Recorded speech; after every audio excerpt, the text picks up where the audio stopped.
Pour commencer, je serais tenté de dire que pour moi, Saint John Perse est un poète de l'Atlantide, c'est-à-dire d'un monde perdu. Je considère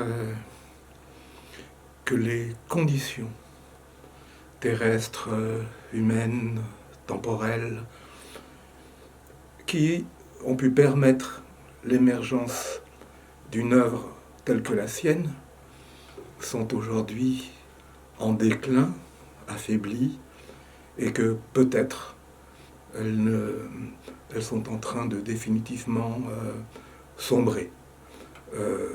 Quoique l'histoire soit inventive et peut-être un avenir différent est-il encore envisageable. Mais je dirais que dans le contexte historique, anthropologique, dans lequel nous sommes entrés, la perception de cette poésie procure un sentiment étrange. Parce que c'est une poésie qui ne peut s'élaborer, en tout cas, et qui n'a d'enracinement qu'à partir du moment où on a la sécurité d'un sol ferme sous les pieds, d'un horizon vaste devant soi. Et quand je parle d'horizon vaste, c'est pas seulement au sens spatial, c'est aussi un horizon humain, de l'imaginaire, et ainsi de suite. Et donc aussi un monde qui assure à l'être, je dirais, y compris dans les incertitudes et les aléas de ces jours, une sorte de confiance dans l'ordre de l'univers, de la nature proche, du vaste cosmos, et ainsi de suite. Et ce n'est qu'à ces conditions, bien évidemment, que peut se déployer une poésie comme la sienne, comme on a dit, de louange, de célébration. Et c'est-à-dire, il n'y a de célébration possible que dans un lien de confiance en une harmonie, je dirais, possible entre l'humain et tout ce qui l'entoure. Et à partir de là, peut se déployer une parole comme la sienne, qui est une parole riche, qui va donner, qui va faire ressentir tout le faste potentiel possible du langage, qui n'est pas juste une façon ce n'est pas une auto-célébration du langage, c'est une célébration du langage, mais en lien avec quelque chose qui est, disons, avec quoi le langage est en relation, nous met en relation. Or, aujourd'hui, je dirais que nous voyons ce qu'il en est de l'inquiétude quant au sort de notre planète, du destin de l'homme dans ces conditions, de l'espèce humaine dans ces conditions.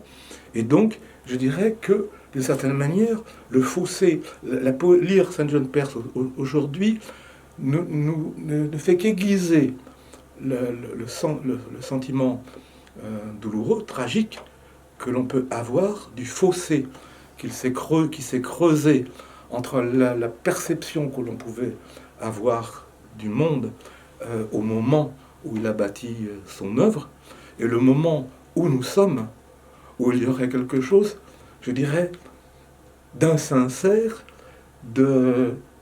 ça serait de l'ordre d'un simulacre que d'écrire sur ces brisés.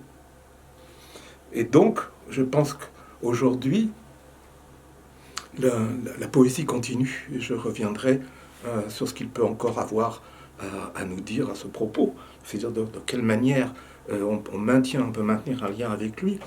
Mais je dirais que aujourd'hui,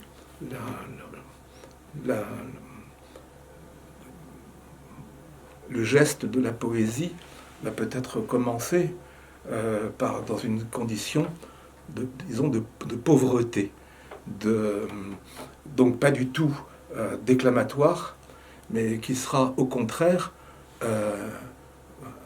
à bas bruit et tout simplement parce que quelque chose dans la conscience des poètes n'est plus possible dans l'ordre de l'orgueil humain. Et voilà. Donc, mais cela dit, si je marque ce décalage, je pense que il est nécessaire de lire des poètes comme Saint John Perse, parce que d'une certaine manière, ils ont beaucoup à nous dire. Ils ont beaucoup à nous dire aussi peut-être sur notre temps, parce que pour survivre à ce temps, et pour y retrouver peut-être des perspectives, et pour comprendre ce temps, nous avons besoin de poètes tels que lui, et je voudrais essayer de dire pourquoi. Il n'y a rien de plus difficile à déchiffrer pour un homme, et surtout aujourd'hui, que le présent. Le présent, j'aurais tendance à dire que le présent s'offre à nous, nous le voyons, comme une anamorphose en peinture.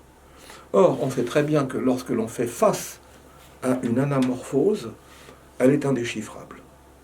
Et que donc, si on veut lire, déchiffrer, nous n'avons que deux solutions. Soit faire un bond de tigre dans le passé, soit se projeter dans un futur.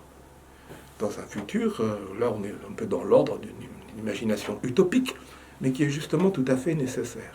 Et c'est qu'à cette condition-là que l'on peut se désengluer de cette pression, de cette tenaille du présent, pour essayer de peut-être retrouver une vision, un souffle, etc.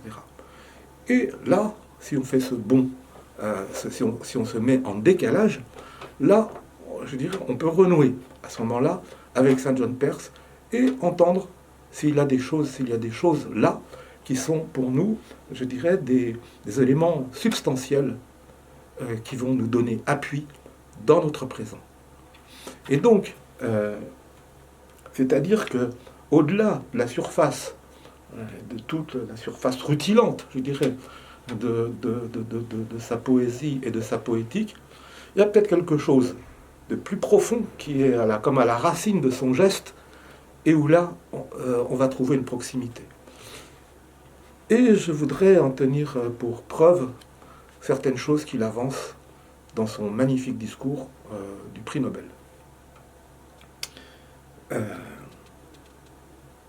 Parce que là, il y a presque des éléments que l'on peut garder en soi comme des devises, comme des boussoles. Et ça vient percuter notre présent, et par exemple le nihilisme dans notre présent, quand il dit « il n'est rien de vivant qui de néant procède, ni de néant s'éprenne ». Alors, voilà, ça fait partie de formules qui ont la possibilité d'être protectrices pour nous d'une foi, d'une conviction profonde, qui ne sont pas du tout en harmonie avec les éléments dominants de l'époque. D'autre part, quand il affirme que la poésie est en quelque sorte une part irréductible de l'homme, alors là aussi c'est un point d'appui, puisqu'on est précisément dans un monde qui lui fait un tort incroyable à la poésie. Je veux dire, si on en réfléchit 2 minutes, et que l'on fait un bilan du XXe siècle, alors on peut faire le bilan de toutes les catastrophes, des avancées aussi, mais il y a une chose qu'on oublie toujours, c'est qu'il n'y a sans doute jamais eu de siècle où à l'échelle de notre monde, il y a eu autant de très grands poètes. Si on commence à dresser la liste, c'est impressionnant. Et pourtant, dans la conscience commune, vu la place qui est accordée à la poésie dans les rubriques littéraires des journaux, dans la société, dans les médias, etc., on aurait au contraire l'impression qu'il n'y a plus de poésie sur cette planète depuis au moins 1000 ans, et que le souvenir même que ça a existé un jour se serait perdu. Donc, il y a en fait cette occultation incroyable qui tient proprement d'un scandale. Et je crois que Peirce a raison. Dès lors que l'on fait tort à la poésie, c'est-à-dire à sa place dans la société, ce qui est mutilé, c'est évidemment, ça dénonce une mutilation profonde qui est faite à l'homme sur tous les plans. Part irréductible de l'homme. Autre formule dans ce discours, parlant de la poésie. L'amour est son foyer, l'insoumission sa loi, et son lieu est partout dans l'anticipation. Je trouve ça absolument formidable. L'amour est son foyer, l'insoumission sa loi, on voit bien ce que ça veut dire. C'est d'ailleurs, Baudelaire disait des choses qui sont assez proches de cela, dans un texte sur Pierre Dupont. Quand il disait que partout la poésie faisait négation de l'iniquité, et son lieu est partout dans l'anticipation. Là où il emploie l'anticipation, je pense que l'un des sens possibles est aussi une dimension de l'utopie. C'est-à-dire que la poésie, comme aura dit Claude Esteban, est ce lieu hors de tout lieu. Mais ce n'est qu'à partir du moment où l'on pose ce lieu hors de tout lieu qu'on a la chance de se donner un mouvement, un souffle d'existence, au-delà de la contingence du présent.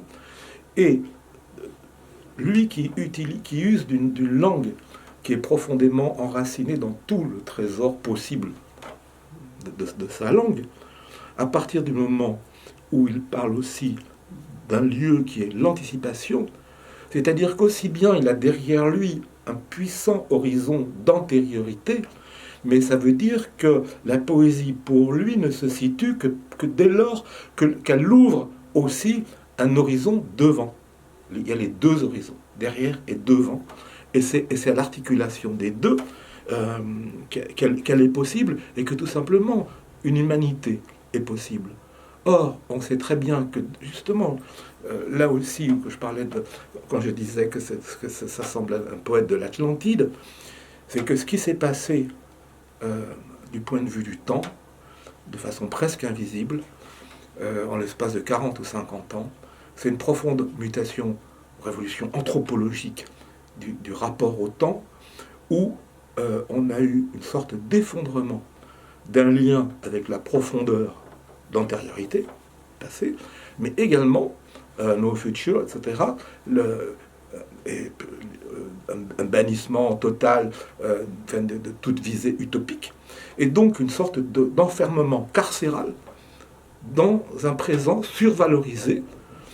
Et bon, je pourrais développer, mais on voit bien ce qu'il y a d'aliénation profonde quand il y a cet appauvrissement considérable du temps.